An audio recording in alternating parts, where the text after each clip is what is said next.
इस वीडियो में आपको यहाँ पर आपको हम जो आपको जनसत्ता का अ, चूँकि यहाँ जो आपको है कितना 2 नवंबर 2022 का आपको यहाँ पे ये संपादकीय है। संपादकीय है आपको अमान्यता के विरुद्ध आपको अमानवीयता के विरुद्ध आपको है अमानवीयता के विरुद्ध आपको है उसको यहाँ पे देखिए। इससे बड़ी विडंबना क्या होगी कि इससे बड़ी विडंबना और क्या होगी कि बलात्कार जैसे जघन्य अपराध की जांच में अपनाए जाने वाली जिस प्रक्रिया पर कई साल पहले प्रतिबंध लगाया जा चुका है वह अब तक चरण में रही और उसके आधार पर एक अदालत ने फैसला भी दिया। अब सुप्रीम कोर्ट ने उचित ही देखिए अब सुप्रीम कोर्ट ने उचित ही उस फैसले को पलटने के साथ साथ जांच की इस बेहद अवैज्ञानिक प्रक्रिया के खिलाफ एक बार फिर नाराजगी प्रकट जाहिर की है। दरअसल झारखंड हाई कोर्ट ने एक मामले की सुनवाई के बाद अंगुलियों के जरिए बलात्कार की पुष्टि की जांच को आधार बनाकर हत्या और बलात्कार के आरोपी को बरी कर दिया। अब सुप्रीम कोर्ट ने उसी मामले में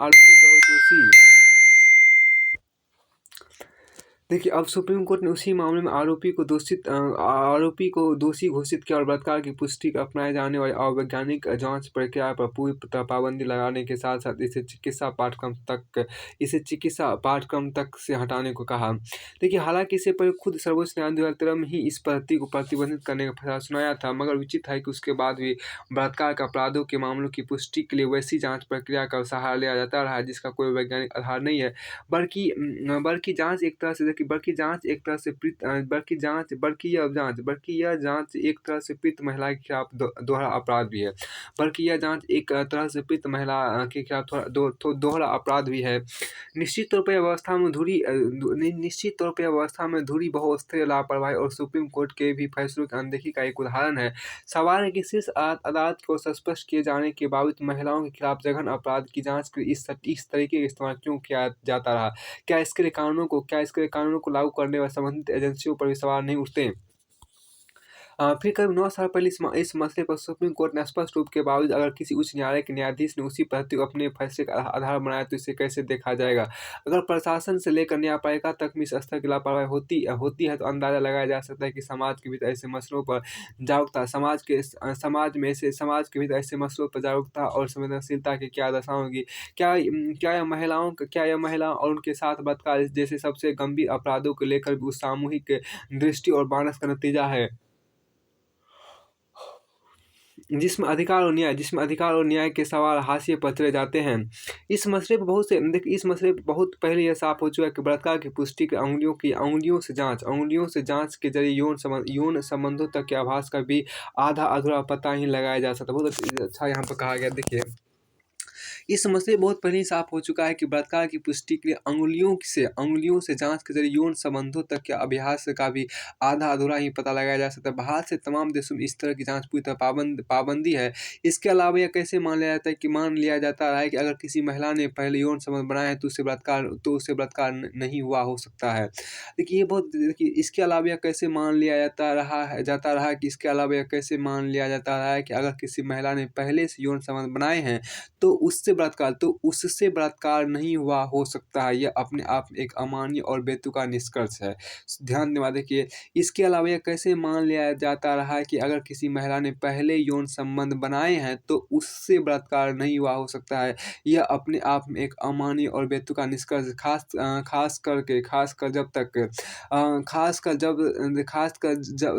खासकर तब जब किसी महिला के शरीर में प्रजनन अंगों की संरचना में आने वाले बदलाव को लेकर एक तमाम रूढ़ धारणाएं कब की ढह चुकी है। देखिए बोल सकते हैं कि खासकर तब जब किसी महिला के शरीर में प्रजनन अंगों की संरचना में आने वाले बदलाव को लेकर तमाम रूढ़ धारणाएं कब की ढह चुकी है। प्रीत सत्तात्मक मूल्यों और धारणाओं के मानस में जीते समाज के बदलने और उसके सशक्तिकरण की प्रक्रिया धीमी हो सकती है, लेकिन इस आधुनिक दौर में कानूनी संस्थाओं में भी ऐसे पिछड़ी और अवैज्ञानिक पद्धति के आधार पर महिलाओं के खिलाफ अपराध को लेकर फैसले किए जाते हैं, यह राय बनाई जाती है। एक बड़ी विडंबना है। यही वजह है कि महिलाओं के हक में सुप्रीम कोर्ट ने इस गंभीर और जरूरी मुद्दे पर सख्त एतराज जताया है। देखिए ये काफ़ी महत्वपूर्ण था निर्णय। इसके बाद आपको इसमें जो महत्वपूर्ण लाइन था जैसे कि आपको वहाँ पर हो गया उँगलियों से जो आपको यौन संबंध तक का पता नहीं चलता, ये सब काफ़ी महत्वपूर्ण लाइन था। इस सब लाइन को आपको यहाँ पर कोटेज कहीं भी यूज़ किया जा सकता है मेंस राइटिंग में। देखिए, राजद्रोह कानून के अंतर्गत मुकदमे दर्ज यहाँ पे देखिए राजद्रोह के यहाँ पे कहाँ आपको है दोनों है देखिए यहाँ पर। देखिए यहाँ पर सरकार ने संसद के शीतकालीन सत्र में इसकी समीक्षा कर कुछ उपाय निकालने का भरोसा दिलाया है। दरअसल सर्वोच्च न्यायालय ने इस साल मई में इस कानून के तहत मुकदमे दर्ज करने पर रोक लगा दी है और सरकार से पूछा था कि ब्रिटिश कालीन इस कानून का क्या औचित्य है। सरकार की तरफ से देखिए सरकार की तरफ से कहा गया कि राजद्रोह संबंधी गंभीर मामलों के खिलाफ मुकदमे दर्ज होने से नहीं रोका जा सकता और ऐसे अपराधों की जांच के लिए जिम्मेदार जिम्मेदार अधिकारी होना चाहिए। देखिए यहाँ बहुत अच्छी कहा गया, देखिए सरकार की तरफ से कहा गया कि राजद्रोह संबंधी गंभीर मामलों के खिलाफ मुकदमे दर्ज होने से नहीं रोका जा सकता और ऐसे अपराधों की जांच के लिए एक जिम्मेदार अधिकारी होना चाहिए। हालांकि जिस तरह अदालत में सरकार की तरफ से इस मामले में पक्ष रखा गया, उससे लगता है कि इस कानून पर कोई लचीला रुख अपनाया जा सकता है। देखिए बहुत अच्छी यहाँ देखिए हालांकि जिस तरह अदालत में सरकार की तरफ से इस मामले में पक्ष रखा गया है, उससे लगता है कि कानून पर कोई लचीला रुख अपनाया जा सकता है। राजद्रोह कानून यानी भारतीय दंड संहिता की धारा 124 ए ब्रिटिश हुकूमत के दौरान विद्रोहियों पर अंकुश लगाने की नियत से बनाई गई थी। बहुत अच्छा यहाँ पे कहा गया, देखिए राजद्रोह कानून यानी भारतीय दंड संहिता की धारा 124 ए भारतीय दंड संहिता की धारा 124 ए ब्रिटिश हुकूमत के दौरान विद्रोहियों पर अंकुश लगाने की नियत से बनाई गई थी। उस वक्त इस कानून के तहत कई भारतीय स्वतंत्रता संग्राम सेनानियों को कारावास की सजा सुनाई गई थी। आज़ादी के बाद अनेक मौकों पर इस कानून के औचित्य को प्रश्नांकित करते हुए मांग उठी कि इसे समाप्त कर दिया जाना चाहिए, मगर किसी भी सरकार ने इसे हटाने विचार नहीं किया।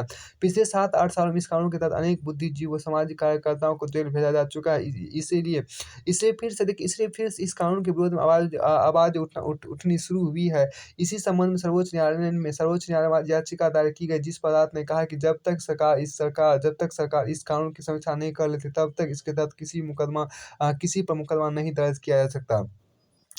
देखिए जब तक यहाँ बहुत तरह की इसी संबंध में आपको सर्वोच्च न्यायालय ने कहा था कि हमें सर्वोच्च न्यायालय का जो फैसला होता है उसको मानना होगा और यहाँ पे सर्वोच्च न्यायालय के जो फैसले होते हैं वो आपको आदरणीय होते हैं, उसको मानपूर्वक होते हैं। उसके बाद उस फैसले को आप अपने सोसाइटी में लिख सकते हैं या कोटेशन ग्रुप में उसको डाल सकते हैं।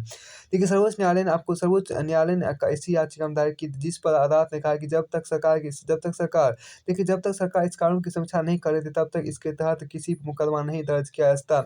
सरकार को इस संबंध में जवाब देना था, मगर उसने और मोहलत मांगी और फिर कानून पर रोक भी बढ़ गई। दरअसल राजद्रोह शब्द को लेकर बहसें होती रही है, क्या सरकार की आलोचना करना राजद्रोह के अंतर्गत आता है? सरकार का देखिए राष्ट्रद्रोह का अर्थ तो समझ में आता है। राष्ट्रद्रोह का अर्थ तो समझ में आता है कि अगर कोई व्यक्ति राष्ट्र विरोधी गतिविधियों में शामिल है तो उसे दंडित किया जाना चाहिए। बहुत अच्छी बात है आपका, देखिए राष्ट्रद्रोह का अर्थ तो समझ में आता है कि अगर कोई व्यक्ति राष्ट्र विरोधी गतिविधियों में शामिल है तो उसे दंडित किया जाना चाहिए। मगर एक लोकतांत्रिक व्यवस्था में राजद्रोह जैसे कानून की जरूरत है क्या? लोकतंत्र में हर नागरिक और व्यक्ति की आज़ादी हासिल है, और वह सरकार के किसी फैसले पर अपनी राय देने को स्वतंत्र है। मगर पिछले 7-8 सालों में जिन लोगों पर इस कानून के तहत मुकदमे दर्ज हुए, उनका दोष आमतौर पर सरकार की आलोचना करना ही था। हालांकि इस कानून को इतना आसान ढंग से रद्द करना भी संभव नहीं है। सरकार के खिलाफ साजिश रचने के मामले भी इस कानून के तहत आ जाते हैं। देखिए सरकार के खिलाफ साजिश रचने के मामले भी इस कानून के तहत आ जाते हैं। आ सकते हैं। सरकार के खिलाफ साजिश रचने के मामले भी इस कानून के तहत आ सकते हैं। ऐसे मामलों का नजरअंदाज नहीं किया जा सकता। वर्तमान सरकार और इससे पहले की सरकारें भी इसी पहलू के मद्देनजर इस कानून को रद्द करने से बचती रही है। देखिए वर्तमान सरकार और इससे पहले की सरकारें भी इसी पहलू के मद्देनजर इस कानून को रद्द करने से बचती रही है। मगर यह कानून अगर किसी सरकार को यह छूट मगर यह कानून अगर किसी सरकार को छूट लेने दे पा रहा है कि वह अपने आलोचकों को मुंह बंद करने के लिए इसका इस्तेमाल कर सके, तो इसकी समीक्षा की जरूरत है। स्वाभाविक है। सर्वोच्च न्यायालय ने सरकार से इसे समीक्षा की बात कही है ताकि इस कानून में स्पष्ट हो सके कि सरकार की आलोचना करना और सरकार के खिलाफ साजिश रचना दोनों भिन्न बातें हैं। वर्तमान सरकार औपनिवेशिक ज़माने के बहुत सारे कानूनों को रद्द कर चुकी है, इसलिए उससे उम्मीद की जाती है कि इस कानून को व्यावहारिक रूप देने का प्रयास करेगी। देखिए आर्थिक यहाँ पर कि क्षमता निर्माण हो हमारी प्राथमिकता है। आज हमारी प्राथमिकता है, बहुत अच्छा यहाँ पे कहा गया है, देखिए कि क्षमता निर्माण हो हमारी प्राथमिकता। देखिए आपको आर्थिक यहाँ पर है कि क्षमता निर्माण हो हमारी प्राथमिकता। केंद्र सरकार की योजनाएं और फंड की कटौती, राशि के सदुपयोग जैसी चुनौतियाँ। देखिए सरकारी योजनाओं को कम करने और उनकी फंडिंग में कटौती करने के बजाय सरकार को इन्हें वाजिब आकार देना चाहिए। जीएसटी सुधार के बाद राजकोषीय से मामले में केंद्र राज्य संबंध बदल गए हैं। अब कि बीते 3 वर्षों में आपके यहाँ कहा गया, देखिए बीते 3 वर्षों में केंद्र सरकार की योजनाओं में से आधे से ज़्यादा को तो या तो बंद कर दिया गया, फिर उन्हें अन्य योजनाओं में शामिल कर लिया गया है। देखिए बीते 3 वर्षों में केंद्र सरकार की योजनाओं में से आधे से ज़्यादा को या तो बंद कर दिया गया, फिर उन्हें अन्य योजनाओं में शामिल कर लिया गया है। फरवरी 2022 तक केंद्र सरकार की 130 योजनाओं में, फरवरी 2022 तक, बहुत ही लेटेस्ट डाटा है यहाँ पे, ये काफ़ी महत्वपूर्ण डाटा भी है यहाँ पे। देखिए फरवरी 2022 तक केंद्र सरकार की 130 योजनाओं में से 65 में सुधार या पुनर्निर्धारण किया गया और उनमें 5 अतिरिक्त योजनाएँ जोड़ी गई है। सभी मंत्रालयों में, देखिए सभी मंत्रालयों में इसका अलग-अलग असर पड़ रहा है। केंद्रीय महिला एवं बाल विकास मंत्रालय, तीन महज देखिए केंद्रीय महिला एवं बाल विकास मंत्रालय की 19 योजनाओं में से महज 3 बची है। मिशन शक्ति, जिसमें देखिए पहला आपको मिशन शक्ति बचा हुआ है, दूसरा आपको मिशन वात्सल और सक्षम आंगनवाड़ी पोषण 2.0 बचा हुआ है। देखिए 19 आपके यहाँ बहुत अच्छा डाटा दिया गया। देखिए फरवरी 2022 तक केंद्र सरकार की 130 योजनाओं में से 65 में सुधार या पुनर्निर्धारण किया गया और उनमें 5 अतिरिक्त योजनाएँ जोड़ी गई है। सभी मंत्रालयों में इसका अलग-अलग असर पड़ रहा है। केंद्रीय महिला एवं बाल विकास मंत्रालय की 19 योजनाओं में से महज 3 बची है। मिशन शक्ति, मिशन वात्सल्य और सक्षम आंगनवाड़ी पोषण 2.0। ऐसे ही पशुपालन और डेयरी मंत्रालय ने 12 योजनाओं को घटाकर सिर्फ 2 कर दिया गया है। इसके अलावा मंत्रालय ने सहकारिता की जगह डेयरी, राष्ट्रीय डेयरी योजना 2, सरीखी 3 योजनाएँ बंद कर दी है। कृषि एवं कृषि कल्याण, देखिए कृषि एवं किसान कल्याण मंत्रालय ने अपनी योजनाओं को 20 से घटाकर 3 कर दिया है। जबकि जैविक खेती की राष्ट्रीय परियोजना या राष्ट्रीय कृषि वानिकी परियोजना के बारे में बहुत कम जानकारी उपलब्ध है। क्या इससे बेटर गवर्नेंस के बजाय लेस गवर्नेंस की स्थिति नहीं जाहिर होती? क्या इससे बेटर गवर्नेंस के बजाय लेस गवर्नेंस की स्थिति नहीं जाहिर होती? जिन योजनाओं का अस्तित्व बरकरार भी है, जिन योजना फंड की कटौती, उनके आगे फंड की कटौती और राशि के सदुपयोग। बल्कि जून 2022 तक केंद्र सरकार द्वारा प्रायोजित योजनाओं के 1.2 लाख करोड़ रुपए बैंक में पड़े हुए थे। सार्वजनिक स्थानों पर महिलाओं की सुरक्षा में सुधार और आर्थिक सामाजिक गतिविधियों में उनकी भागीदारी को प्रोत्साहित करने के लिए परियोजनाओं के वित्त पोषण पर ध्यान देने के साथ निर्भया कोष 2013 में शुरू किया गया था। इसके लिए 2013 और 2016 के बीच सालाना 1,000 करोड़ रुपए का आवंटन किया गया, पर इसमें से ज़्यादातर पैसे का कोई इस्तेमाल नहीं हुआ। निर्भया फंड को वित्त वर्ष 2021-22 तक 6,214 करोड़ रुपए आवंटित किए गए थे, पर वास्तव में केवल 4,138 करोड़ रुपए ही वितरित किए गए और उसमें से मात्र 2,922 करोड़ रुपए का उपयोग हुआ। महिला एवं बाल विकास मंत्रालय को 660 करोड़ रुपए का वितरण किया गया, पर जुलाई 2021 तक मात्र 181 करोड़ रुपए का उपयोग किया जा सकता है। राज्यों में विभिन्न प्रकार की महिला केंद्रित विकास योजनाओं को दरकिनार या बंद किया जा रहा है, जबकि सार्वजनिक स्थानों पर महिलाओं को लगातार जोखिमों का सामना करना पड़ रहा है। किसानों को भी नहीं बख्शा गया है। उर्वरक सब्सिडी में पिछले कुछ वर्षों में लगातार गिरावट आई है। वित्त वर्ष 2020-21 में उर्वरकों पर वास्तविक सरकारी खर्च आपको 1,27,921 करोड़ रुपए तक पहुँच गया था। बहुत अच्छा डाटा दिया गया कि वित्त वर्ष 2020-21 में उर्वरकों पर वास्तविक सरकारी खर्च 1,27,921 करोड़ रुपए तक पहुँच गया था। वित्त वर्ष 2021-22 के बजट में आवंटन आपको 79,529 करोड़ रुपए था, जिसे बाद में महामारी के कारण संशोधित कर 1,40,122 करोड़ रुपए तक कर दिया गया। वित्त वर्ष 2022-23 के बजट में आवंटन 1,05,222 करोड़ रुपए था। वित्त वर्ष 2011-22 में संशोधित अनुमानों की तुलना में एनपीके उर्वरकों का आवंटन 35% कम था। कटौती तब हुई जब रूस यूक्रेन युद्ध से उर्वरक की कीमतों में तेजी से वृद्धि हुई है। इससे उर्वरक उर्वरक की कमी और किसानों का विरोध बढ़ा। ग्रामीण गरीबों की उपेक्षा हुई। इस साल मनरेगा का आवंटन 25% घटाकर 25% घटाकर 73,000 करोड़ रुपए रखा गया। इस बीच आर्थिक सर्वेक्षण से पता चला है कि इस योजना की मांग महामारी से पहले की तुलना में अधिक थी। क्योंकि ग्रामीण संकट जारी था। अध्ययनों से यह तथ्य सामने आया कि मनरेगा की वास्तविक धन वितरण में अक्सर देरी हुई है, जिससे योजना के प्रति विश्वास डिगा है। ग्रामीण गरीबों को तत्काल रोजगार और आजीविका के अवसर प्रदान करने गरीब कल्याण रोजगार अभियान देखिए बहुत अच्छा है। आपका फिर से देखिए, ग्रामीण गरीबों को तत्काल रोजगार और आजीविका के अवसर प्रदान करने के लिए गरीब कल्याण रोजगार अभियान 20 जून 2020 को 125 दिनों की अवधि के लिए शुरू किया गया था। इसके तहत 39,293 करोड़ रुपए के कुल खर्च पर रोजगार प्रदान किया गया। अलबत्ता इसके लिए 50,000 करोड़ रुपए का बजट घोषित था। ध्यान रखा जाना चाहिए कि इस योजना में 15 अन्य योजनाओं को शामिल किया गया। अनौपचारिक नौकरियों की तलाश करने वाले 6 से 10 करोड़ प्रवासी श्रमिकों के लिए ऐसी योजना पर्याप्त नहीं थी। अनौपचारिक नौकरी थी, लिहाजा ऐसी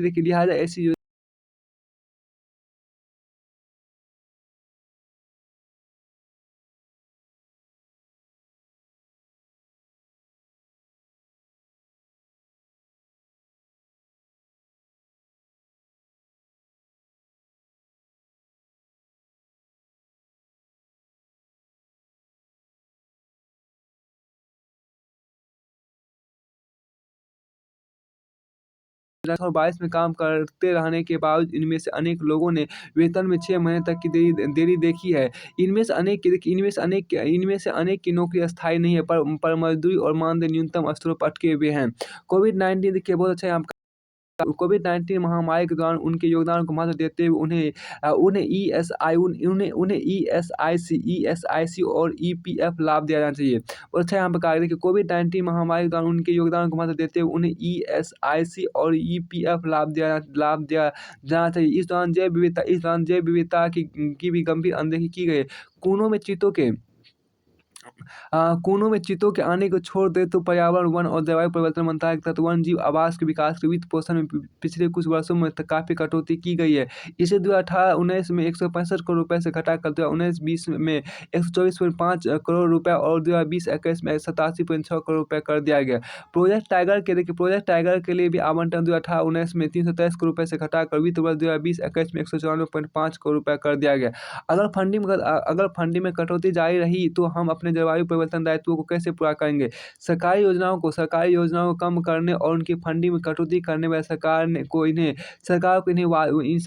वाजिब आकार देना चाहिए। जीएसटी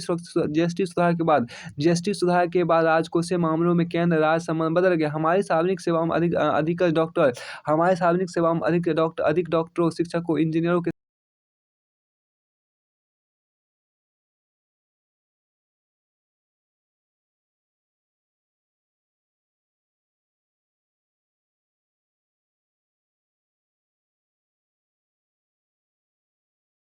बेहतर सार्वजनिक सेवा वितरण की ओर बढ़ाया जाना चाहिए।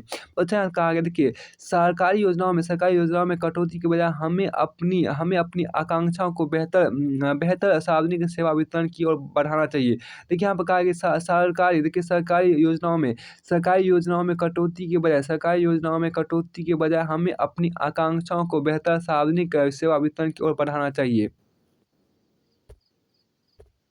यहाँ पर हेडिंग कहा है कि मोरबी हादसे ने बताया है कि समीक्षा हो तो ऐसे अनेक पुल मिलेंगे जिन्हें तत्काल बंद करने का ही विकल्प दिखाई देगा। कुछ ऐसे हैं जिन्हें तोड़कर नए सिरे से बनाना होगा। देखिए बहुत अच्छा यहाँ पर आप कोटेशन शुरू होता है कि समस्या टालने से वो और बेकार होती है। बहुत अच्छा यहाँ पर कहा गया देखिए, ये कोटेशन लाइन करने वाला है। देखिए समस्या टालने से वो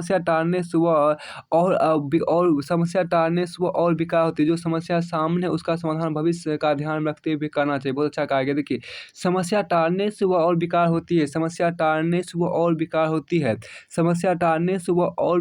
जो समस्या सामने है उसका समाधान भविष्य को ध्यान में रखते हुए करना चाहिए। बहुत अच्छा यहाँ पे कहा गया, देखिए समस्या टालने से वह और विकार होती है, समस्या टालने से वह और अधिक विकार होती है। जो समस्या सामने है उसका समाधान भविष्य का ध्यान रखते हुए करना चाहिए। एक गुजरात के मौर्यपुर की त्रासदी ने पूरे देश को हिला दिया। मच्छू नदी पर देखिए यहाँ पर क्या मच्छू नदी पे ये पुल था कि मच्छू नदी पर बनाया बनाया देखिए मच्छू नदी पर बनाया मच्छू नदी पर बनाया बनाया सस्पेंशन ब्रिज यानी झूलने वाला पुल। देखिए सस्पेंशन बहुत अच्छा यहाँ पर कहा गया। देखिए सस्पेंशन ब्रिज क्या होता है, देखिए आपको देखिए मच्छू नदी पर बनाया सस्पेंशन ब्रिज यानी झूलने वाला पुल पर्यटकों के आकर्षण का बड़ा आकांत है। लेकिन कौन जानता था कि वहाँ पहुँचे लोगों में बड़ी संख्या के लिए आपको अंतिम दिन होगा। लेकिन कौन जानता था कि वहाँ पहुँचे लोगों में बड़ी संख्या के लिए अंतिम दिन होगा। किसी भी त्रासदी में 100 से अधिक लोगों का अंत हो जाना सामान्य घटना नहीं होती। बहुत अच्छी बात कहा गया। देखिए किसी भी त्रासदी में 100 से अधिक लोगों का अंत हो जाना सामान्य घटना नहीं होती। गुजरात जैसे प्रदेश में जहाँ बचाव और राहत की मजबूत टीमें इतनी संख्या में लोगों की मृत्यु बताती है, घटना कितनी विकराल थी।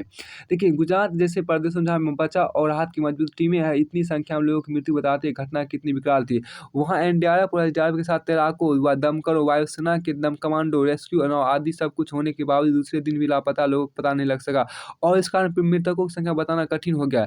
यह प्राकृतिक आपदा नहीं है। देखिए यह प्राकृतिक आपदा नहीं है। ना बाढ़ आया, ना तूफान और निरपराध लोग जान गंवा बैठे। पुल के रखरखाव की जिम्मेदारी वारे और ओरेवा ग्रुप पर गैर इरादतन हत्या का मामला दर्ज हो गया। देखिए यहाँ पर कहा गया है कि पुल के रखरखाव की जिम्मेदारी पुल के रखरखाव की जिम्मेदारी ओरेवा ग्रुप पर गैर इरादतन हत्या का मामला दर्ज हो गया है।